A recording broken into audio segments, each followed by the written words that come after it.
తెలంగాణ రాష్ట్రంలో రోజు ఏదో ఒక చోట ఏసీపీ అధికారుల తనిఖీలు దాడులు అనేది జరుగుతూనే ఉంటాయి. ఏసీపీకి పలువురు ఉద్యోగులు కూడా చిక్కిన వైనాలు మనం ఎన్నో చూసుకున్నాము.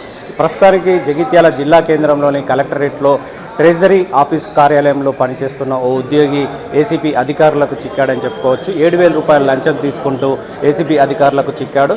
ఒక జిల్లాలో పనిచేస్తున్న ఓ కానిస్టేబుల్ సిపిఎస్ డబ్బులు రావాల్సింది, ఆ డబ్బులు మంజూరు కోసం అని చెప్పేసి సీనియర్ అసిస్టెంట్ రఘును మంజూరు చేయాలని చెప్పేసి కోరగా అతను ప్రతి రోజు మిస్ కాల్ ద్వారా తనకు కొంత అమౌంట్ ఇవ్వాలని చెప్పేసి డిమాండ్ చేయడంతో 7,000 రూపాయలు తనకు అందజేయడంతో సమయంలో ఏసీబీ అధికారులను ఆశ్రయించాడు. అప్పుడు ఈరోజు ఉదయం ఏసీబీ అధికారులు కార్యాలయానికి చేరుకొని సీనియర్ అసిస్టెంట్ రఘుకు అందజేసే సమయంలో ఏసీబీ అధికారులు పట్టుకున్నారని చెప్పుకోవచ్చు. ఈ విధంగా చూసుకున్నట్లయితే ప్రతినిత్యం ఏదో ఒక చోట ఏదో ఒక సందర్భంలో పలు శాఖల్లో అధికారులు ఏసీబీకి చిక్కినా కూడా ఉద్యోగుల తీరు మారకపోవడంతో ప్రజలంతా ఆశ్చర్యానికి గురవుతున్నారని చెప్పుకోవచ్చు.